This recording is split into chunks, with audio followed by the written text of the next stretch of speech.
저는 이 말씀을 준비하면서 참 감사가 굉장히 무겁게만 느껴졌어요. 참 감사. 감사해야 되는 건 당연한 건데, 참 우리의 삶에서 감사라는 것이 쉽게 나오지 않더라는 거죠. 억지로도 감사하기가 어려운 시대를 살아갑니다. 뭐 어떤 시대가 어렵지 않은 시대가 없었지 않겠지만 가장 중요한 것은 언제가 어렵냐라고 하면 지금 오늘 이 순간이 가장 어렵다라고 할 수 있는 거죠. 그때 성경은 감사. 그래서 말씀의 제목을 이렇게 정해봤습니다. 감사할 수 없는 그때에, 감사할 수 없는 지금 오늘 이 순간에 하나님을 더 붙들라라는 제목으로 그렇게 하나님의 말씀을 함께 나눠보려고 합니다. 우리 사랑하는 우리 가족 여러분, 한 주간 어떻게 잘 지내셨나요? 이번 한 주간 참 많은 일들이 좀 있었죠. 특별히 한 주뿐만 아니라 내내 지금 산불로 인해서 한국 땅이 지금 타들어가는 일들이 너무나 많이 있었습니다.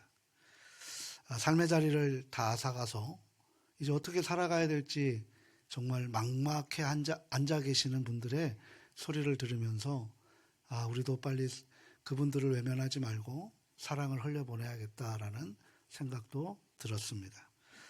슬픔에 처한 분들을 우리가 외면하지 마시고 우리가 중보적 기도와 또 그 사랑을 실천하는데 우리가 함께 동참해 줄 수 있기를 바랍니다. 언제가 제일 고마워할까요? 가장 힘들어하는 사람에게 가장 힘이 되어 주는 때가 고마운 것이죠. 내가 어떤 것이 많아서가 아니라 같이 콩 한 쪽도 나눌 수 있는 그런 소소한 것이지만 그런 나눔을 할 때 그 받는 사람의 입장에서는 굉장히 큰 은혜가 될 줄 믿습니다. 오늘 본문의 핵심 주제인 감사라는 말, 우리가 이 말을 하는데요. 저는 이 말을 하면서 오늘 우리가 이 산불 한번 얼마나 일어났나 한번 산림청에 한번 확인을 해봤는데요. 1월서부터 3월까지 무려 260번이나 산불이 났다고 합니다. 지금도 저기 산청군에 있는 곳에 지금 99%가 진화가 되었지만 이번 주말 말미에 하나님이 비를 뿌려주셔서 그 비 때문에 모든 진화가 될 수 있었던 그런 또 감사하는 눈물 섞인 그런 인터뷰를 들으면서 참 우리의 잘못으로 우리의 욕심으로 내렸던 그 산불이 났던 그런 현장에 가보니까 담배꽁초나 취사로 인해서 그렇게 벌어진 일들이 많이 있더라는 거죠. 그냥 우리가 쉽게 생각하는 그런 일들. 우리 뒤에도 자칫 잘못하면 마른 바닥에 아이들이 담배꽁초 싹 던져버리면 불이 나는 수밖에 없는 지금 현실입니다. 이런 인간의 욕심이 탐욕이 지금 오늘날의 이런 아픔이 생긴 것에 대해서 다시 한번 주님 앞에 회개하는 마음으로 우리가 잘 살아야겠다라는 생각이 들었습니다. 오늘 우리 핵심 주제인 감사하라라는 말 참 많이 들으셨을 것입니다. 저도 많이 말씀을 전했습니다. 감사하라, 감사하라, 감사하라. 특히 신앙생활을 오래 하신 분들은 아마 이런 감사에 대한 단어가 뭐 수백, 수천, 수만 번 들으셨을 줄 압니다. 범사에 감사하라. 그런데 이 말씀을 준비하는 내내 제 마음이 무겁게만 느껴졌습니다. 이 무겁게 느껴지는 그 모습, 정말 우리 가족들이 정말 감사할 수 없는 그때에 어떻게 감사할 수 있을까? 저도 감사할 수 없는 그런 마음들이 생길 때 감사가 잘 나오지 않는 저의 모습을 보면서 참 이 말씀이 저에게부터 하나님이 적용되는 말씀이구나라는 생각이 들어서 하나님 앞에 다시 한번 무릎 꿇는 마음으로 준비를 했습니다. 가정이 흔들릴 때 어떻게 감사가 나올 수 있을까요? 그죠? 자녀 때문에 눈물이 마르지 않는데 감사가 나올 수 있을까요? 직장에서 매일 버티는 삶을 살아가는 그때 정말 가장의 무게로 인해서 내가 오늘도 수십 번, 수만 번 이 자리를 뛰쳐나가고 싶은 마음, 이것을 때려치고 싶은 마음이 하루에도 몇 번씩 들어가는 그때에 어쩔 수 없이 그 일을 감당해야 되는 그 무게 때문에, 그 위치 때문에, 그리고 그 삶의 여정 때문에 어쩔 수 없이 해야 되는 그 상황 가운데 감사가 나올 수 있을까? 참 때로는 이 감사하라는 말이 우리 가족들에게 잔인하게 들릴 수도 있지 않겠느냐라는 생각이 들어서 정말 미안한 마음으로 오늘 이 말씀을 준비했습니다. 저도 목회를 하면서 깨달은 게 있습니다. 감사는 훈련으로 되는 것이 아니구나라는 것이죠. 저도 예언교회 이제 8년째가 접어드는데, 제가 딱 왔을 때 저의 첫 목회지의 현장은 성도님들, 우리 가족들이 계신 자리가 아니라 텅 빈 자리였어요. 코비드 팬데믹으로 인해서 제가 19년도서부터 시작을 했는데, 그것이 한 2개월, 3개월 정도 짧게 될 줄 알았더니만 그것이 1년이 지나고 2년이 지나고 3년이 지나고, 그러면서 우리 가족들의 그런 신앙들은 다 무너져 내리고 만날 수가 없어서 또 그런 모습들도 있고 여러 가지 아픔들이 있었습니다. 근데 이것을 훈련을 한다고 해서 감사가 그냥 입으로 나오는 것이냐? 그것이 아니라 그 모습을 보면서 제가 깨달았던 것이 뭐냐면, 감사는 한 십자가 앞에서 터져 나오는 믿음의 울음이었다라는 사실입니다.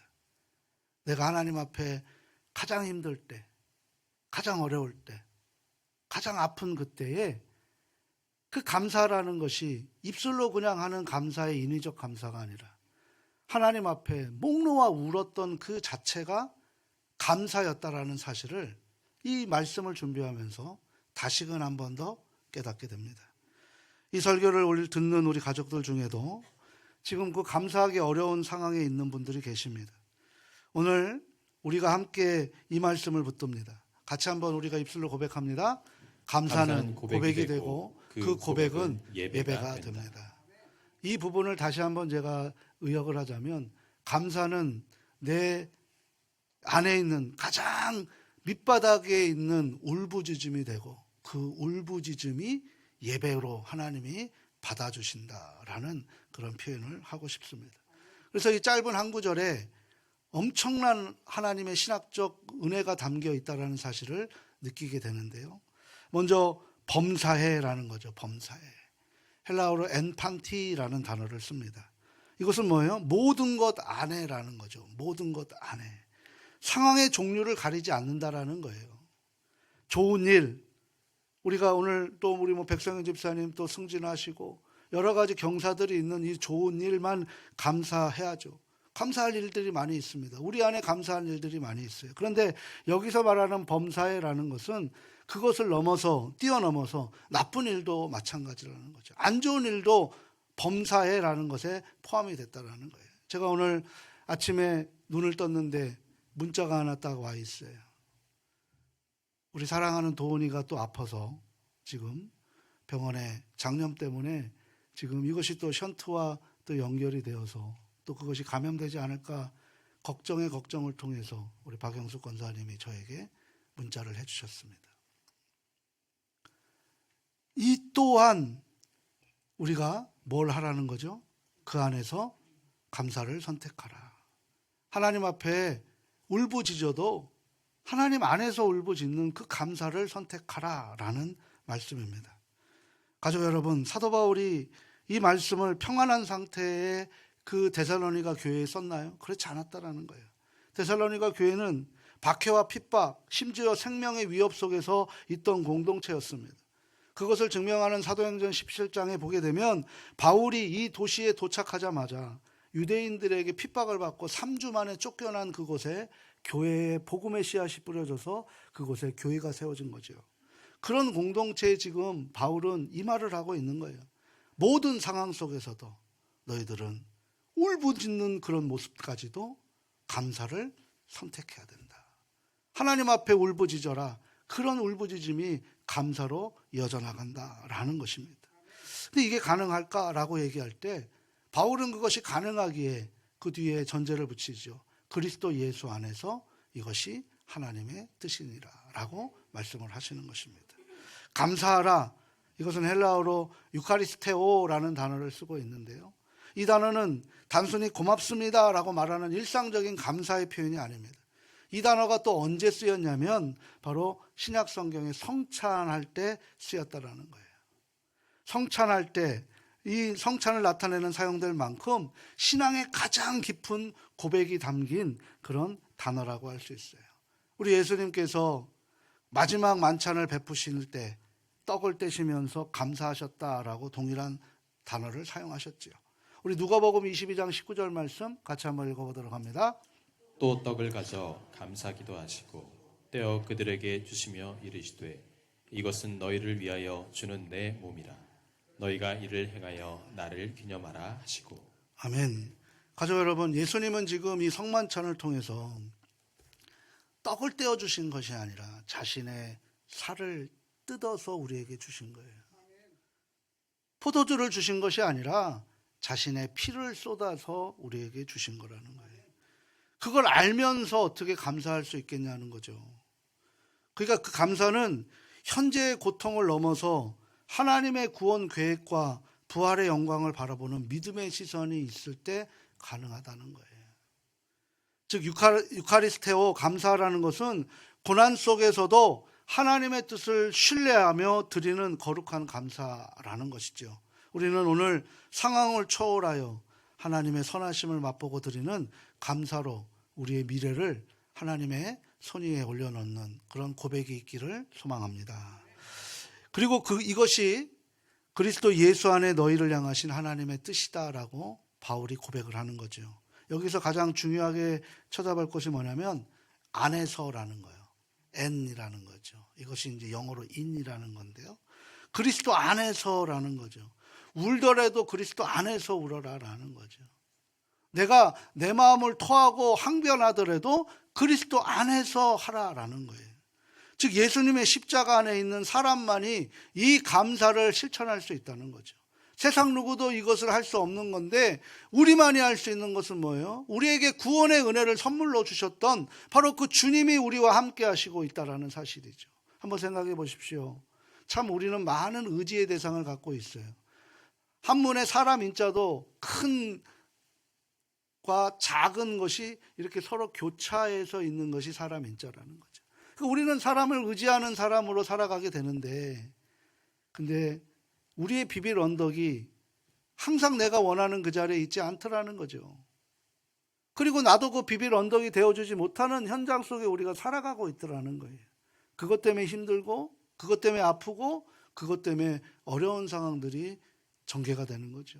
믿었던 사람에게 오히려 더 안 좋은 일이 생기는 일들, 바로 그런 일들이 세상살이라고 할 수 있다는 거예요. 근데 우리 주님께서는 항상 그 자리에 언제나 우리와 함께 비빌 언덕이 되어주시고 우리를 품어주시는 그런 모습이라는 거죠. 이것을 아는 사람만이 바로 주님 안에 우리가 머물 수 있는 그런 모습이 될 줄 믿습니다. 우리는 가끔 하나님의 뜻을 잘 모르겠다라고 말을 하지만 오늘 분명히 성경은 하나님의 말씀은 우리에게 말씀하십니다. 감사하는 것이 비빌 언덕으로 하나님을 의지하는 것이 하나님의 뜻이다라고 하는 것이죠. 즉 감사를 잃어버린다라는 것은 내가 하나님의 뜻을 잃어버리는 것이고 내 비빌 언덕을 내 스스로가 놓쳐버리는 결과가 된다라는 사실을 오늘 데살로니가 5장 18절의 이 말씀 속에 명확하게 말씀해주고 있는 거예요. 그래서 감사는 억지로 짜내서 하는 의무가 될 수 없어요. 우리가 감사하지 못할 때조차도 하나님은 우리를 여전히 기다리시고 계시고 그 자리로 우리를 초청하고 계시고 우리의 비빌 언덕이 되어주셔서 변함없이 우리와 함께 하신다는 사실을 잊지 마시길 바랍니다. 그래서 우리는 지금 고통 중일지라도 그 고통에 넘어 부활을 바라보면서 감사할 수 있는 사람들인 거예요. 다시 말해서 내가 예수님 안에 거하고 있다면 어떤 상황 속에서도 감사는 하나님의 뜻을 순종하는 길이 됩니다. 그러니까 그냥 감사는 우리가 해야 된다라는 억지로 그런 부담감 때문에 억지로 하는 것이 아니라 하나님 앞에서 울부짖더라도 그냥 그대로 하나님 앞에 모든 것을 내어놓는 것. 하나님은 이것을 감사로 받으신다는 사실을 우리가 다시 한번 우리 마음속에 새길 수 있기를 소망합니다. 그러므로 그리스도 안에서 감사하라라는 것은 감사의 조건을 바꾸라는 것이 아니에요. 우리의 위치를 기억하라는 하나님의 초대인 줄 믿습니다. 예수님 안에 있는 우리는 고난 속에서 감사를 선택할 수 있는 능력을 받은 유일한 하나님의 자녀임을, 성도임을, 구별된 성도임을 잊지 마시기를 주님 안에서 다시 한번 부탁합니다. 제가 몇 해 전에 제가 아는 지인이 이제 암투병으로, 우리 가족들 중에도 참 많은 분들이 아파하고 계시는데요. 아는 지인께서 암투병으로 그래서 개인적으로 제가 위로를 한번 간 적이 있어요. 근데 그분이 제게 이런 말씀을 하시더라고요. 목사님, 제가 하루에 한 번은 꼭 감사의 제목을 올립니다. 왜요? 안 그러면 제 마음이 주님을 놓칠 것 같습니다. 그래서 너무나 무너질 것 같아요. 라고 얘기를 하는 거예요. 저는 이 말씀을 들었을 때 제 마음이 너무나 아팠습니다. 찢어졌습니다. 그분의 삶을 제가 너무나 잘 알고 있기 때문에 이분은 누구를 해코지한 적도 한 번도 없었고, 또 이분은 누구에게 나쁜 짓을 한 번도 한 적이 없었는데 왜 이런 고통 속에 있을까라고 얘기하는데, 그러면서 그분의 말을 듣고 나서 제 마음속에 있었던 것이 뭐냐면, 이분은 고통 중에도 하나님을 붙드는 분이었구나 라는 또 다른 은혜를 발견하게 됐습니다. 이렇게 감사는 환경에서 나오는 것이 아니라 환경을 넘어서 생명의 주관자 되시는 하나님의 손을 붙드는 것인 줄 믿습니다. 그것이 때로는 울음이 될 수도 있고요, 때로는 항변이 될 수도 있고요, 때로는 한탄이 될 수도 있고요, 때로는 심지어 주님을 욕하셔도 주님이 그것을 기뻐하시는 것으로 받아들인다는 사실에 우리가 다시 한번 감사의 개념을 바꾸실 수 있기를 바랍니다. 그래서 이렇게 얘기를 하세요. 주님, 오늘도 감사할 이유가 없습니다. 그런데요, 오늘도 살아 있습니다. 숨도 쉽니다. 밥도 넘깁니다. 그리고 주님의 이름을 부르며 울 수 있어서 주님 감사합니다. 라고 하는 이런 감사가 우리의 가족들의 입술에서 진심으로 나올 수 있기를 바랍니다. 제가 그래서 어떻게 이런 감사가 나올 수 있을까? 성경에서 그런 감사를 한 고백들을 굉장히 많이 우리에게 보여주고 계시더라는 거예요. 몇 분을 한번 소개를 시켜드리겠는데요. 짧게 한번 몇 분을 우리가 한번 보도록 합니다. 고난 속에 감사를 선택한 사람들이죠. 먼저 요셉입니다. 요셉. 억울한 고난 속에서 드린 감사의 고백이죠. 우리 창세기 45장 5절 말씀 같이 한번 읽어보도록 합니다. 당신들이 나를 이곳에 팔았다고 해서 근심하지 마소서, 한탄하지 마소서. 하나님이 생명을 구원하시려고 나를 당신들보다 먼저 보내셨나이다. 아멘.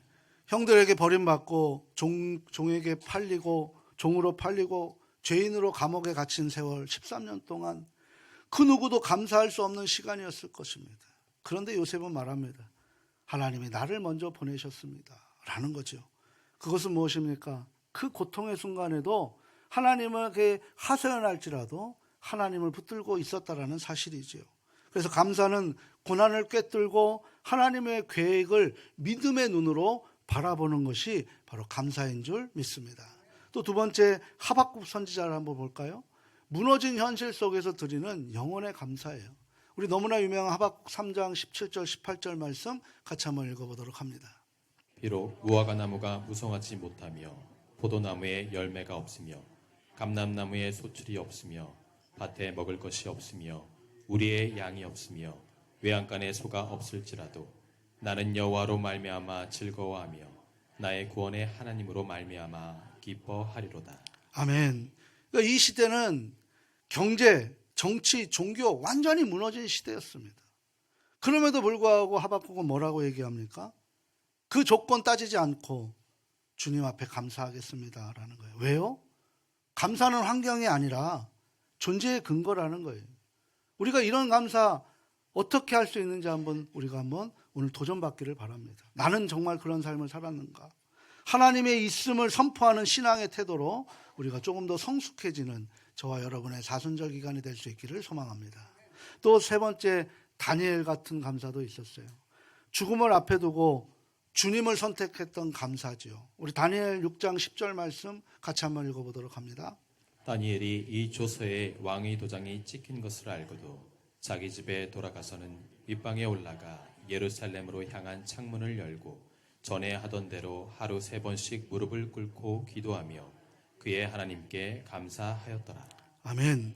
그러니까 왕의 도장에 찍힌 것을 알았어요. 뭐 때문에? 기도하면 안 된다는 것을 알았단 말이에요. 그런데도 불구하고 뭐라고 하는 거예요? 전에 하던 대로라는 거예요. 이거 하면 죽는 거 아는데도 전에 하던 대로라는 거죠. 이처럼 감사는 상황의 변화를 요구하지 않습니다. 오히려 변하지 않는 태도인 거죠. 그 죽음을 무릅쓰고 하나님 앞에 맡겼더니 자신을 죽이려고 하는 사자가 순한 양처럼 그 앞에 무릎을 꿇고 그곳에 순종하는 모습으로 살아가는 모습을 우리가 기적으로 체험했던 다니엘의 체험이 저와 여러분의 체험이 될 수 있는 기적의 현장이 될 수 있기를 소망합니다. 오늘 본문에 편지를 썼던 바울 그리고 함께 동역했던 실로아노, 신라가 어디에서 찬양을 했는지 한번 또 볼까요? 우리 사도행전 16장 25절 말씀이에요. 같이 한번 읽어보도록 합니다. 한밤중에 바울과 신라가 기도하고 하나님을 찬송하며 죄수들이 듣더라. 아멘. 발에 매를 맞고요. 발에 차코를 차여서 도망도 못 가게 감옥에 갇혀 있습니다. 그런데 그 밤중에 바울과 신라는 무엇을 했어요? 감사하고 찬양했다라는 거죠. 그 감사와 찬양이 얼마나 눈물을 흘리는 찬양이겠어요. 얼마나 간절한 찬양이겠어요. 그 찬양을 듣고 하나님께서 땅을 흔들어 버리시고요. 옥문을 여시는 감사를 통해서 심지어 그 간수까지 주님을 믿게 되는 놀라운 일이 펼쳐지는 그런 은혜의 순간이 되어버렸다는 거죠. 그러니까 감사는 우리의 상황이 아니라 감사가 전이 되는 그런 놀라운 삶의 현장에 바로 이 감사라는 것이 우리에게 사용되어졌다는 사실을 우리에게 알려주는 하나님의 통치에 대한 신뢰의 고백이 바로 감사라는 사실입니다. 가장 중요한 우리 예수님도 죽음을 앞에 두고 살과 피가 흘리시고 찢기시는 그런 가운데 하나님이 성찬식을 허락하시면서 하셨던 고백이 감사였던 거죠. 누가복음 22장 19절 보게 되면 뭐라고 얘기합니까? 또 떡을 가져 감사 기도하시고 떼어라고 하는 거죠. 십자가가 기다리는 그 자리는 죽음의 자리예요. 고난의 자리예요. 아픔의 자리예요. 정말 누구도 갈 수 없는 그 참혹한 현장의 자리입니다. 그런데 그 자리 전에 제자들이 배신하고 도망갈 것도 알고 있는 안타까운 그 자리에서 예수님은 자신의 살을 떼어주시면서 감사를 하셨다는 거예요. 자신의 피를 흘리시면서 감사하셨다는 거죠. 이렇게 예수님의 감사는 죽음을 넘어 우리에게 부활을 바라볼 수 있는 감사로 이어지게 하신 줄 믿습니다. 오늘 우리는 이 사순절을 대하는 우리의 이 시점에서 오늘 본문을 통해 세 가지의 감사의 제물을 하나님 앞에 올려드렸으면 좋겠습니다. 첫 번째 뭔가요? 고난에 대한 감사예요. 우리 이렇게 기도했으면 좋겠습니다. 함께 기도합니다. 하나님, 지금 이 고난도 나를 빚는 줄 믿고 감사합니다. 두 번째, 기다림에 대한 감사입니다. 우리 또 이렇게 기도했으면 좋겠습니다. 함께 합니다. 주님, 내가 아직 응답을 받지 못했지만 기다리겠습니다. 세 번째, 은혜에 대한 감사입니다. 우리 또 함께 이렇게 기도했으면 좋겠습니다. 예수 그리스도 안에 나를 불러주신 그 은혜만으로도 감사합니다. 주보에 이렇게 세 가지를 제가 기입해 놨습니다. 이 세 가지 기도 우리가 사순절 기간 동안만이라도 우리가 반드시 실천해 주시기를 간곡히 부탁드립니다. 그러면 하나님의 놀라운 일들이 펼쳐질 줄 믿습니다. 하나님의 놀라운 회복의 열매를 맺게 해주실 것이지요. 사랑하는 가족 여러분, 감사는 조건이 아닙니다. 방향입니다. 감사는 감정의 결과물이 아니라 믿음의 태도입니다. 그래서 오늘 하나님께서 우리에게 우리가 지금 회복할 수 있는 감사는 억지로 하는 것이 아닙니다. 예수님께서 십자가에서 보여주신 그 사랑을 다시 바라보라는 거예요. 그러면서 하나님께서는 오늘 우리들에게 조용히 저와 가족들을 위해서 지금 묻고 계십니다. 사랑하는 내 자녀야, 내 아들아, 내 딸아, 지금 그 고난 중에서도 나를 바라볼 수 있겠니? 라고 물으십니다. 아직 응답이 없지만 나를 무한 신뢰하면서 그 감사의 울음도 내 앞에서 할 수 있겠니? 라고 묻고 계십니다. 십자가 너머의 부활을 믿으며 그것을 기다리며 나를 끝까지 붙들고 살아가겠니? 라고 지금 묻고 계십니다.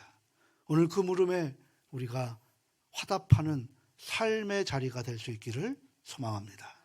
사랑하고 소중하고 존경하는 가족 여러분, 범사에 감사하라. 이것이 너희를 향한 하나님의 뜻이다라고 하는 것이, 그리스도 안에서 너희를 향한 하나님의 뜻이다라고 하는 것이 오늘 우리가 잊지 말아야 할 사순절 기간뿐만 아니라 우리의 남은 인생 여정의 삶의 표가 될 수 있기를 소망합니다. 그리고 이 삶의 표가, 삶의 자리가 이루어질 때 바로 그것이 십자가의 길을 걷는 제자들의 부르심에 응답하는 태도인 줄 믿습니다. 오늘 이 말씀 앞에 감사하지 못했던 마음을, 회개라는 것은 그냥 입술로 고백하는 것이 아니라 삶으로 전환시키는 거예요. 그래서 회개라는 단어를 우리가 패러다임 시프트라고 얘기합니다. 전환인 거죠. 바뀌는 것입니다. 감사를 회복하라는 은혜의 자리로 돌아오라는 것입니다. 그리고 우리가 이렇게 고백하시면서 사순절 네 번째 주간 우리가 감사의 은혜로 시작하는 한 주간 될 수 있기를 소망합니다. 우리 마지막으로 저 고백하시면서 기도의 자리로 나가도록 하겠습니다. 함께 고백합니다. 주님, 이해할 수 없지만 감사합니다. 신실하신 주님을 믿기에 오늘도 감사합니다. 부활을 바라보기에 지금 이 순간도 감사합니다. 아멘.